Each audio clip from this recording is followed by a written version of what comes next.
গুনগুন, কি করছো? এটা কি? দই নয়, বলো লিচু। তুমি খাবে এটা? ও বাবা, কে এনে দিয়েছে? এটা টেস্টি? হ্যাঁ, তোমার ভালো লাগে? এটা কেমন করে খেতে হয়? কই আমার দিকে তাকাও, কেমন করে খেতে হয় এটা? আমাকে দেবে তো? কেন?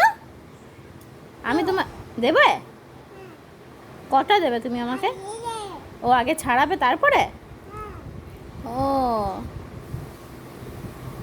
ভালো লাগবে তোমার খেতে এটা? খেয়ে নাও, হাম করে নাও। ছাড়ানো হয়ে গেছে, এবার খেয়ে নাও, কামড়াও। আরে বাবা রে, দেখি দেখি মুখটা দেখি। ভালো না? এ মা, তাহলে কি হবে? এটা কে খাবে তাহলে? তাহলে আমাকে দিয়ে দাও। না, আমাকে দিয়ে দাও, আমি খেয়ে নিই। দাও। খাবি না এটা তুই? এই তো খেয়ে নিয়েছিস। ভালো, ইয়ামি। দেখি দেখি দেখি মুখটা দেখি। ইয়ামি।